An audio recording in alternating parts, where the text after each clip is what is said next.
So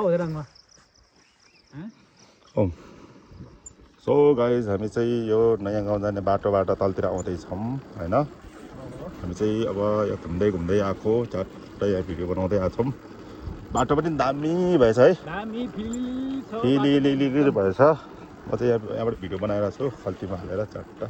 कस्तो आएको पनि भिडियो चाहिँ थाहा भएन होइन।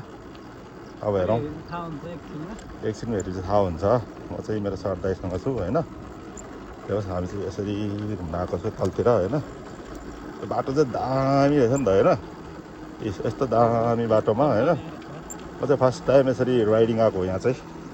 आफ्नो घरको नजिकै पनि हो तर पनि एकदमै फर्स्ट टाइम आएको हो यहाँ राइडिङ। दामी छ ल बाटो, कस्तो देखाएछ पनि। भिडियो चाहिँ कस्तो आइरहेछ थाहा छैन मलाई। भिडियो दामी आइरहेछ कि छैन। बाटो कति सफा हो, कति राम्रो हो, दामी रहेछ ल बाटो। ओहो यो यात्रा त दामी पो रहेछ है। ओहो यार कति मजा आउँदो रहेछ ल। ओ ल कस्तो खिचिरहेछ पनि थाहा भएन होइन। र बाटो चाहिँ दामी रहेछ ल। होस् यहाँ हिँड्नुको मजै छुट्टै रहेछ ल। यसो आनन्दले खिचिरहेको छु है। दामी के हेर न कति कति मजाको वातावरण है। आहा यति सफा बाटो अहिलेसम्म देखाएछ। ओहो युरोपमा पनि छैन है। यति सफा बाटो त युरोपमा पनि छैन यार। ओहो ल दामी मजा आइरहेछ ल। हैट गाइस दामी ल हैट। ओहो कति आनन्दको बाटो है। खुब मजा आयो है। एकदमसँगले मजा आइरहेछ है।